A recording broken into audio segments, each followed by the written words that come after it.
All right. Welcome back, everybody, to our regular meeting. We will continue where we left off. We're moving on to item 7.2, consideration of appointments to the Library Advisory Committee and the General Plan Advisory Committee. And so let's go ahead and start the conversation regarding the Library Advisory Committee. We have 3 separate applications. Are there any comments or questions regarding those 3? So I will say that I am going to pull the Robert Taylor application at this moment in time and come back at a later time to fill that seat for District 2.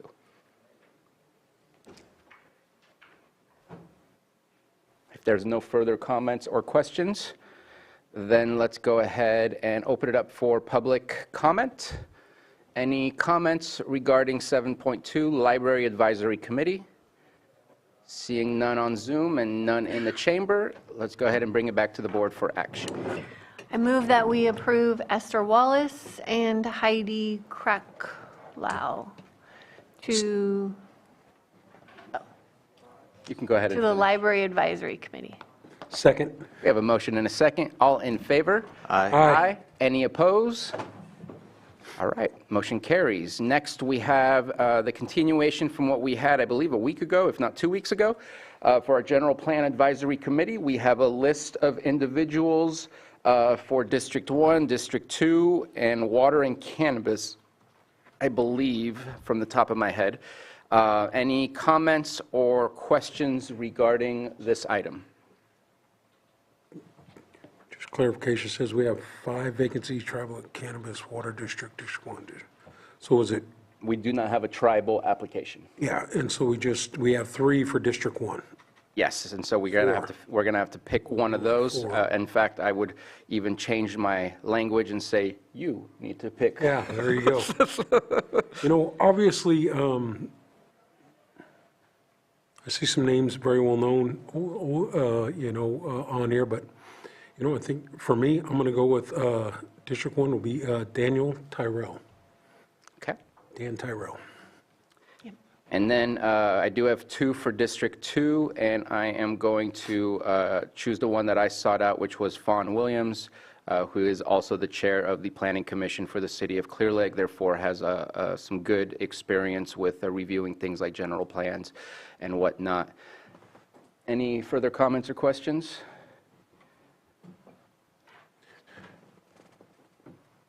Please.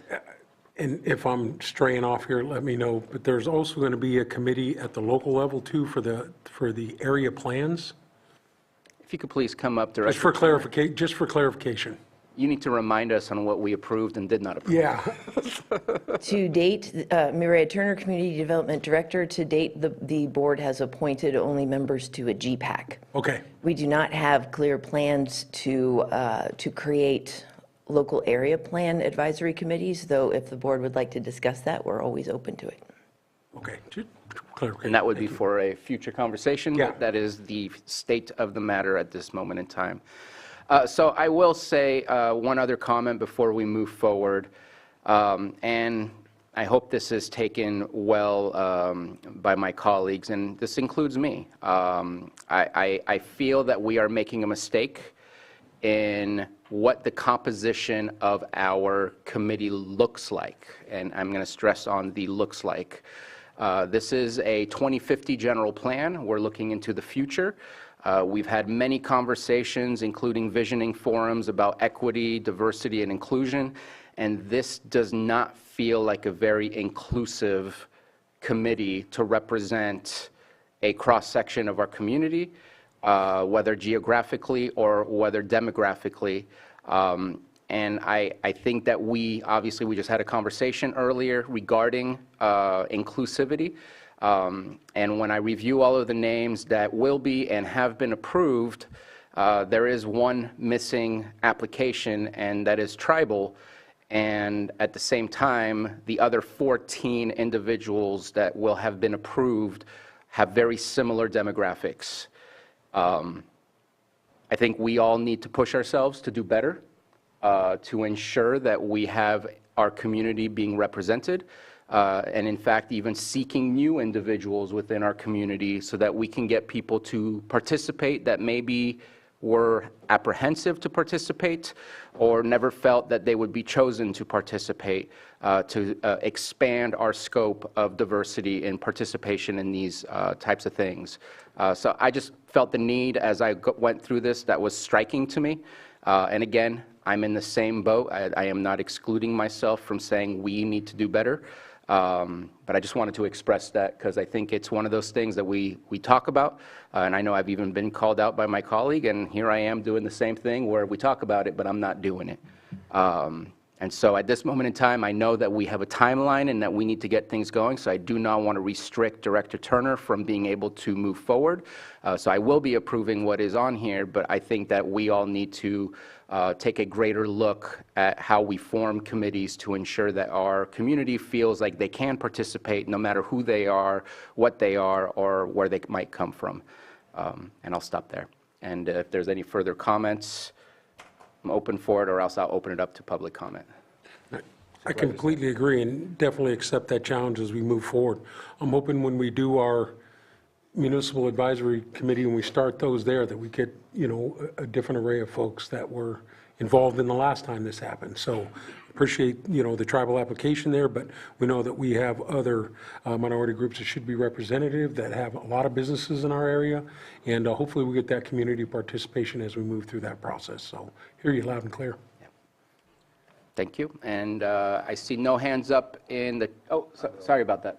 And I know we've already come up with everything's in place for the putting this advisory committee together, but I and reaching out to different tribes, one thing that I will annotate and just note again for future discussions about adding tribes, when it comes to a county whole tribe, a lot of times tribal governments feel as if there's 7 governments, and so they see at times that the county will include the city with their specific representatives in certain things, and so in the mind of a tribal government, they see themselves as like a city representative. So when sometimes there's like one representative for all 7, it gets to a position where like who, and then I know that in the past, when I first got on, there was just comments like, well, I mean, then we'll have like a 15-person board, things like that. So I'm just giving the reality of why I see and know that there's reluctance at times from the tribal governments that they, I mean, we did do for the TID, there was 2, right? And of course, that's all inclusive for who has hotels and things like that. So that's, another type of situation. But I just wanted to highlight that because I don't think I've heard it. I don't think it's been said here. I know it's been said in different forums that we've had with tribes, like at the Hitch forums and things like that. But when it comes to things like this, I think at times when we put together ad hoc committees or committees in general, when we look at representation, if it's just one tribal representative, it becomes a little jaded, if you will. So I just wanted to add that. But that. Right now, we still need one, and I'm reaching out. I've reached out again and reached out before, so we'll see if we'll have one here in the near future. Okay.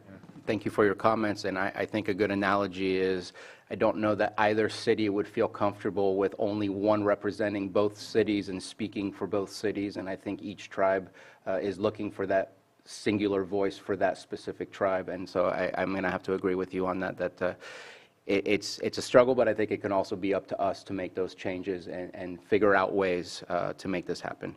And again, appreciate the comment. I see no further hands up in the chamber or in the Zoom room, and so bringing it back to the board for action.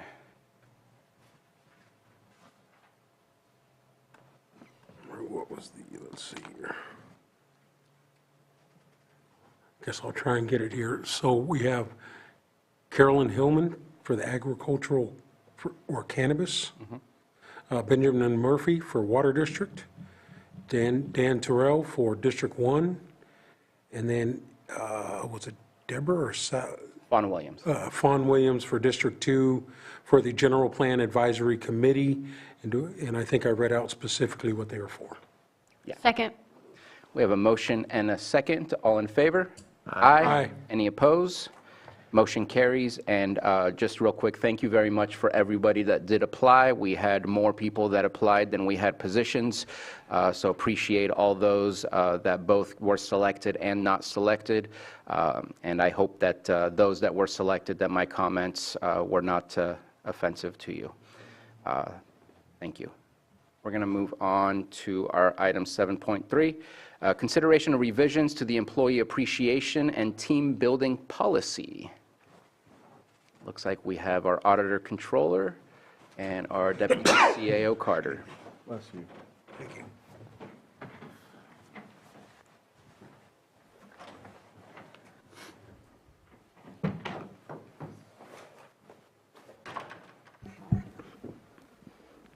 Hello, thank you, Board.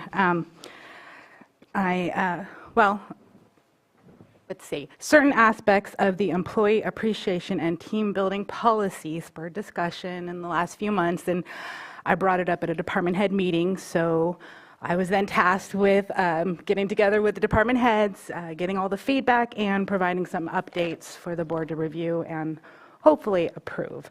So attached to the item, there's the new policy as well as a red line, and I do want to note that there was a sentence that was added in later. So if you see a revised, that is the one where a sentence was removed.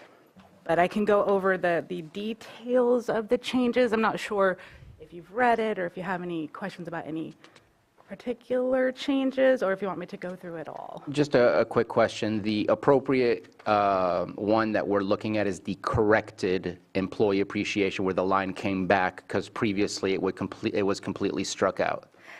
So it was There's supposed to corrected be. and then there's employee appreciation. I just want to make So sure we're... let me highlight. So there is a sentence that was in the prior policy where it said that a list of suggested EATS opportunities in Lake County is available from the administrative office. And so that's remnants of an old policy. That's not true anymore. So that's the sentence that is being taken out. So Very last sentence. yeah, and I'm not sure which version they have in front of them, so I can't speak on that. So- But that is the one sentence that is not in the final version. So I just want to be clear as to what we are approving, because there's two sets of attachments. Oops. And so the one that says corrected, If you look at the very end of the policy, yeah, the one that says corrected does not have that at all, and that's what you are looking for. Okay. yes. So the intention is for that not to be in there. Okay. If there's and I apologize for making a suggestion, I'm obviously going to ask for my colleagues. Whenever there's a new inclusion, it's kind of a surprise sometimes when we don't know that there's been an inclusion to an agenda item when we've already been given the agenda to prepare for. So I know I didn't catch the corrected until way later. If it's possible to let us know there's been an update to an agenda item, just so that we can be made aware to review that item again, just to make sure that we are prepared for the meeting in the way that we should be prepared. Others can chime in if they want to give consensus to that, but that's just me to make sure that we're looking at the right thing. Absolutely. Okay, any comments or questions regarding that? Supervisor Green? Just a question on the red line on the second page, no gift cards. Right, well, and gift cards, ultimately, it's just turning it into cash, and then we can't tell what is purchased at that point. You can buy alcohol, you can buy cigarettes, so it's important. So it's important that we're able to tell how the funds are being spent. So gift cards are not allowed, no. By state law or something like that? I'm just curious, because if I'm thinking of a Secret Santa party, oh, everyone go out and buy gifts for $25. You can exchange them all day long and all that. So, but Secret Santa I would be would, funded by the employee's own personal money. That wouldn't be the county taxpayer dollar purchasing a gift card to then be used in a way we can't trace. well, my county paycheck, I buy all kinds of things that I'm sure the county would not approve of. Right. Those are your earnings at that point. Seems odd. Thank you. Seems right to me. We have a rule of gifting public funds. It is one thing to support our employee morale, which is what this policy is all about. But the idea of just providing gifts specific to individuals rather than the whole, as far as supporting them with up to $25 per employee to do some sort of celebration of saying thank you for all your hard work. I think that's a standard business practice that you want to keep people excited about working for you. Hear a thank you, hear an applause, all those things. But going to the point where they can go out and buy anything from Amazon on their own, that's an absolute gift of public funds versus a thank you type of thing. Right, and in this manner, we're making sure it's used for employee appreciation and team building, and we can make sure that that's how the funds, well, within reason, are being used. And so we did open up the language a little bit. There was some old thought that it had to be food. So for departments such as the library, where they have all these different branches, it's hard for them to get together and have a lunch all together. It's impossible, really. So this lets them get a folio with a logo on it or a book bag or something that's appropriate for what they do and their staff. Okay. Yeah, we're not calling it EATS anymore. I think that caused some confusion. It's the Employee Appreciation and Team Building Policy. And so this allows for food. It allows for it to be done on county premises or not. It allows for the department to create an event that works for them. So that's most of the updates. Plus, there is an additional $5 allocation, and that was the department head's wishes. So. And obviously, there's an increase from $20 to $25 per employee. I don't see a maximum, because obviously if you have 100 employees, then you get the 2,500. Right. If you have 5 employees, then you get the 125, so on and so forth. So I think that's just the way it works. Yeah, any other comment or question regarding these changes? Okay, open it up for the public.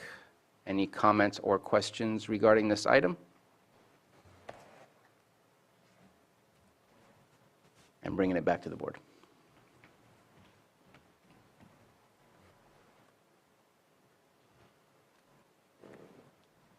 Will we approve the proposed revisions to the employee appreciation and team building policy?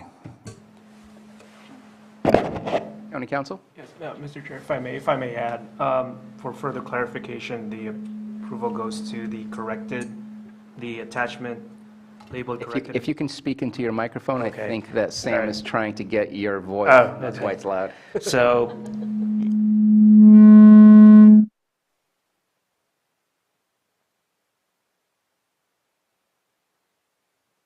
So in addition, yes. There we are. So just for further addition, as it relates to that motion, it would be the approval for the attachment labeled corrected employee appreciation and team building strategy revised. Yes. So moved. Second. Okay, we have a motion and a second. All in favor? Aye. Any opposed? Motion carries. Thank you very much. Do we have, let's go ahead. Is it possible to take up item 7.5? I don't see Director Jones Yes, online or in the room right at this moment. Yes, I did send her an email, and I did send Pam a text. Stephen, do you mind retrieving? Okay, well, at this Director point, let's Sam. go ahead and take up item 7.1, if the supervisors don't mind, just going over our weekly calendars, and who's ready to start? Vice Chair Crandall. So tomorrow, we'll start with agenda review. I'll be going to RCRC tomorrow as well for our full board meeting. And then North Shore Fire meeting, I'll probably be attending via Zoom, and then another meeting that we have internally about Potter Valley Project with internal staff. That'll be another Zoom meeting. Thursday, I have like an office day, basically trying to catch up on some of the meetings and discussions I need to have with staff. Same with Friday. Saturday, I'm going to Hot Cakes for Heroes, then Vision of Hope. I hope it's okay that I go to Hotcakes for Heroes in your district. Yeah. And Vision of Hope is going to be at the Nice Event Center, and it's a nonprofit, and the North Shore Business Association is putting that together to help for folks with autism, and so it's a real cool group that comes together. They also serve in my community as on the municipal advisory committees as well. So you'll notice Thomas Esivas, he's a big part of that, and so I want to make sure we support that. Let's see, and it's an open invite. They wanted me to invite everyone. I invited the congressman, assemblywoman, senator, and the sheriff elect and sheriff and whoever else. They wanted me to invite everybody if they could go, but that's just throwing that out there. Monday CAO meeting. I have a meeting with Public Health, the new director. And then the visioning forum, that's a go, right? Okay, so I'll have that, and then I'll be back here Tuesday. Okay, tomorrow I have my executive committee for NCO, my NACO, EELU, and then the Home Harney meeting, and Thursday, Fire Safe Council, Geothermal Advisory, Resilient Communities Advisory, and quarterly check-in with OPR for the grant. And then Friday, Workforce Alliance. Are you coming to I'm going to courthouse? come to Lakeport. Okay. Yeah. Yeah, we'll be here together for that. I'll probably have to, depending on how long that is, I have Tree Mortality Task Force, and then Soda Bay Corridor evacuation route, and then Monday, meeting with CIO and Risk Reduction Authority at, it looks like it's here in Lakeport, right? Yeah. Okay. Supervisor Green, are you ready? More or less. Looks like I will be going to Area Planning Council and LTA tomorrow morning. So I won't be going to our normal Lakeport Shelter Update Zoom, but I know plenty of people who do attend that, so I'll follow up on that. Looks like I also have a Children's Council event at 1 o'clock. Thursday, Juvenile Justice Coordinating Council, we're going to be meeting, looks like 2 p.m. in Conference Room B. 4 o'clock at Behavioral Health Advisory Board at Circle of Native Minds. And I think that's what I got for this week. Okay, finished up today's meeting. Obviously, just a couple meetings from last week. Had the South Deal Committee meeting on Thursday with Caltrans, getting all the updates on the projects moving forward in Lake County. Also had a Space Committee meeting yesterday in the afternoon with Supervisor Crandall and the rest of the Space Committee. And then board meeting today. I will be traveling out of town and returning on Thursday, so I will not make the Geothermal Advisory Committee meeting. And then I'll be here on Friday for the Workforce Alliance North Bay. And then Saturday, there is the Lower Lake Action Committee Chipino dinner. I'll be attending that on Saturday night. And then obviously St. Patrick's Day Sunday, so get some corned beef for everybody. And then RRA meeting with Supervisor Pryska on Monday, and then returning here on the 19th. All right. I have agenda review in the morning. I have APC LTA soon after that. A Lake Pillsbury check-in later in the afternoon, and I may sneak into the Children's Council that afternoon as well. On Thursday, the Pick Count Committee will be discussing our final report. Should be coming out in April. We just also at the COC recently approved our latest revision to the homelessness strategic plan.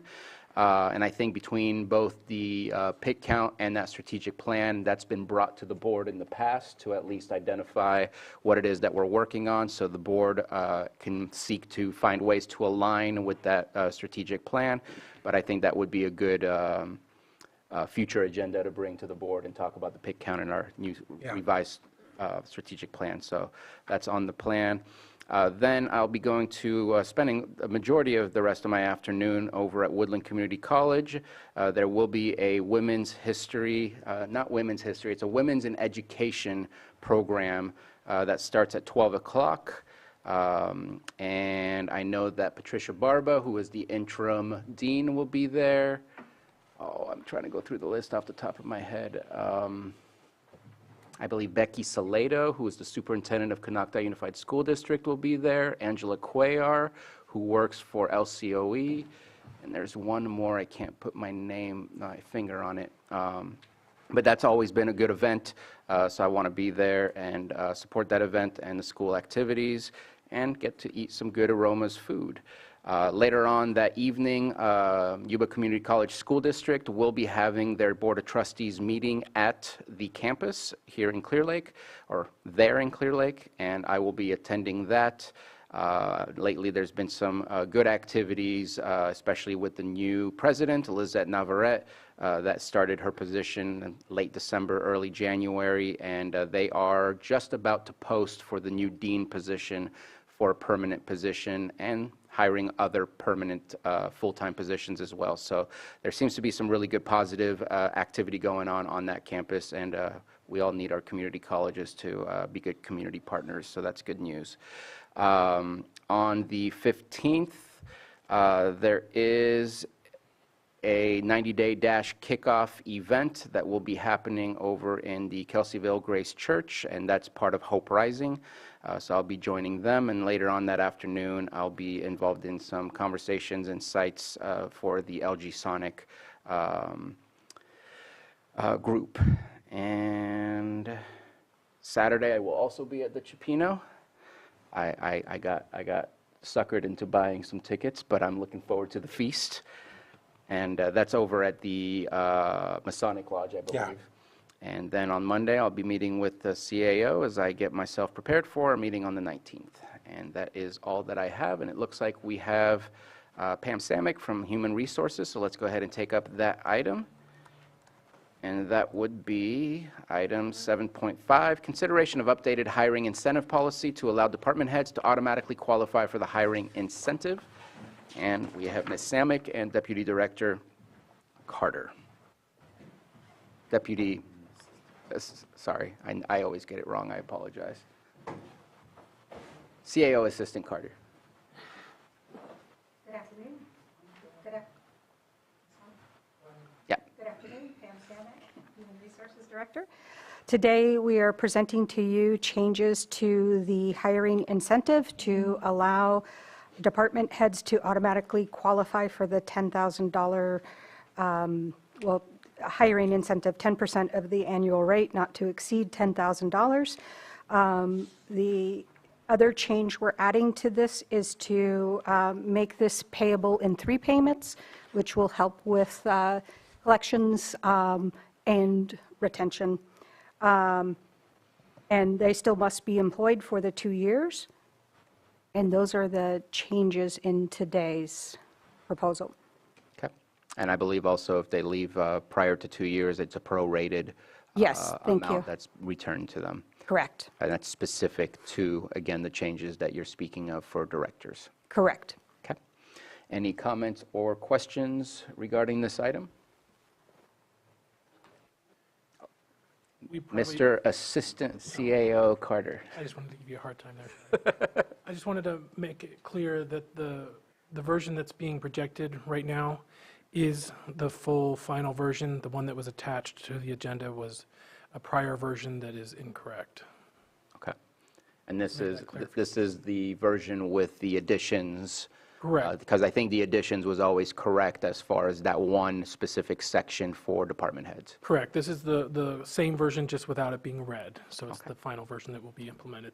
Thank you for that clarification. So we'll be approving the document as amended. Am I correct on that? I'm looking at Mr. Guintavano. Yes, so it is consistent with the recommended action, and your board may even specifically reference the final version that Assistant CAO Carter mentioned. Okay, the force is calling. Let's go ahead and open it up for public comments since there's no comments from the supervisors. And if I can find Zoom. Oh, that's why, because we're sharing the screen. Gotcha. No worries.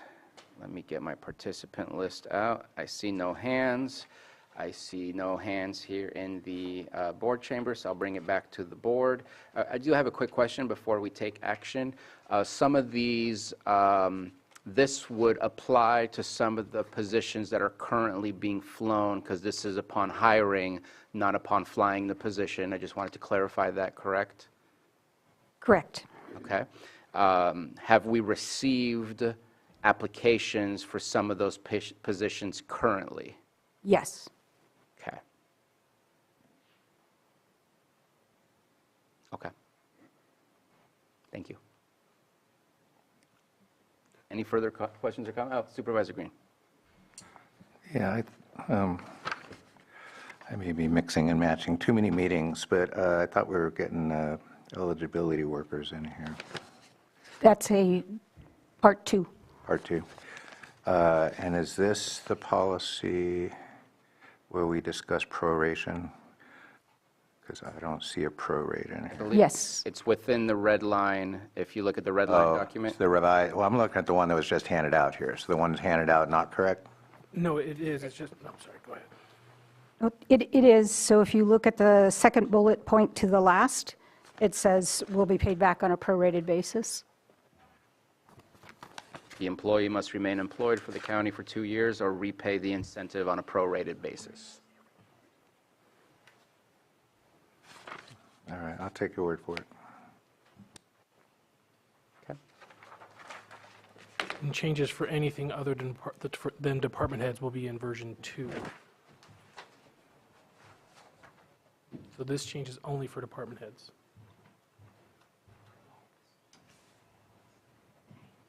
Are we going to put it on the shared screen? Oh, she just took it down. Oh, okay. Sorry. That version is the one, because the original was never attached. Yeah. No, appreciate that. Looking for action?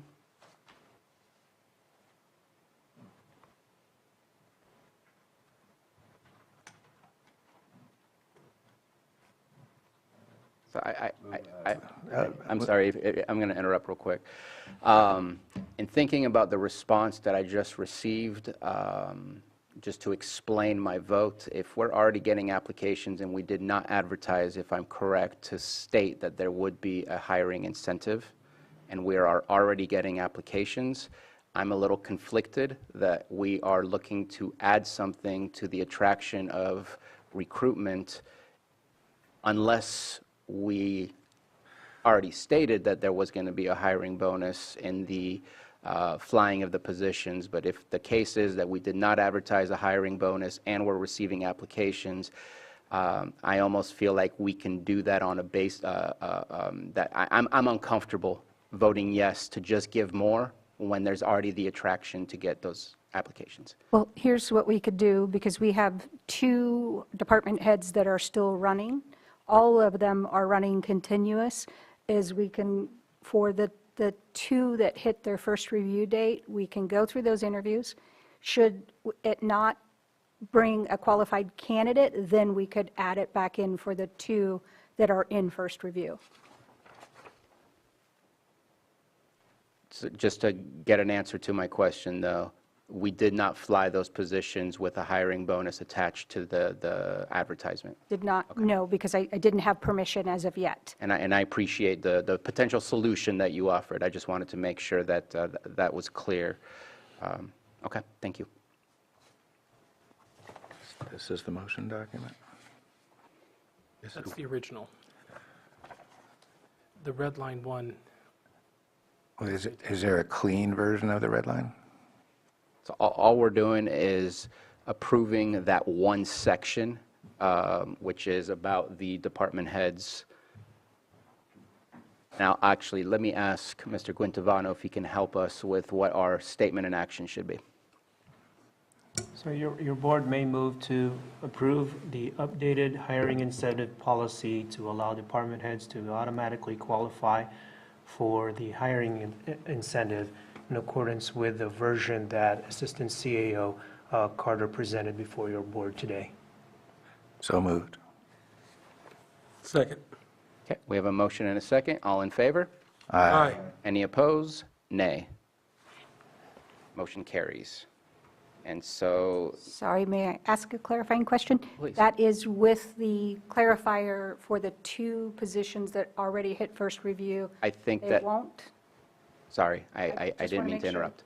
No, so what was stated was this is upon hiring, so until we hire, this would affect any and all director positions that we have been flying, because this is a hiring incentive that is provided upon hiring, not upon flying the position. If I read Do you want? and understood correctly, based on the previous question and the previous answer.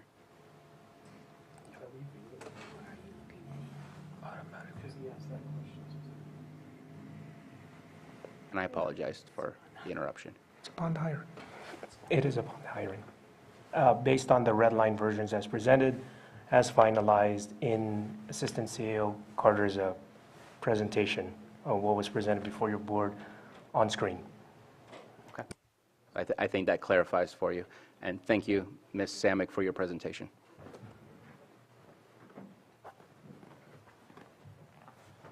Okay. And I see that we have Director Jones with us, so we're going to go ahead and go back and take up item 7.4, consideration of agreement between County of Lake and Adventist Health St. Helena and Vallejo for acute inpatient psychiatric hospital services and professional services associated with acute inpatient psychiatric hospitalization in the amount of $3 million for fiscal years 23-26. Director Jones. Yes, good afternoon. Thank you, Mr. Chair. Can you all hear me? We can hear you loud and clear. Okay, great. So these are reimbursable services through Medi-Cal or Medicare, depending. Adventist Vallejo and St. Helena Hospital is one of the hospitals to which we refer patients in need of these services the most. I would say between them and Heritage Oaks, we do a majority. And I actually in the future, I'd love to bring a pie chart. I just got an idea for myself, but I'd love to show you actually where a lot of our folks go.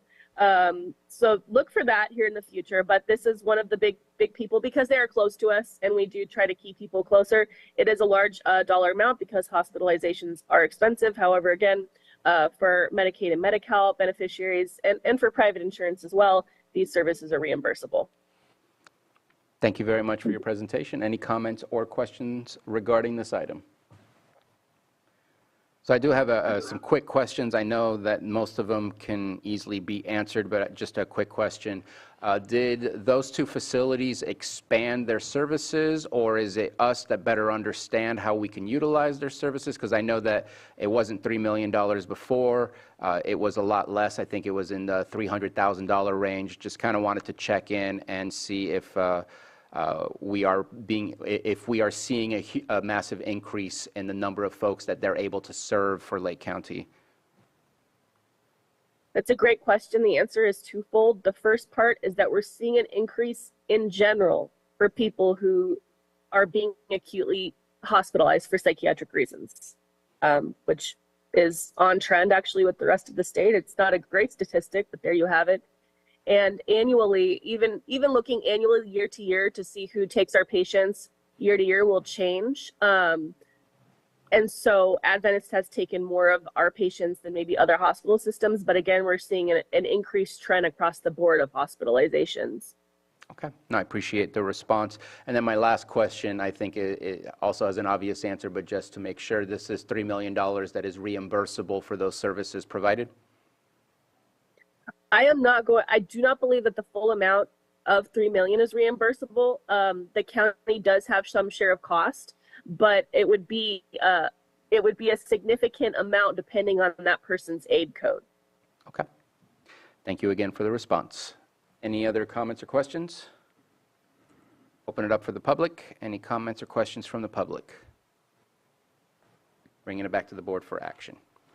Mr. Chair, I move to approve the consideration of agreement between the County of Lake and Adventist Health St. Helena and Vallejo for acute inpatient psychiatric hospital services and professional services associated with acute inpatient psychiatric hospitalization in the amount of $3 million for fiscal years 2023 through 2026.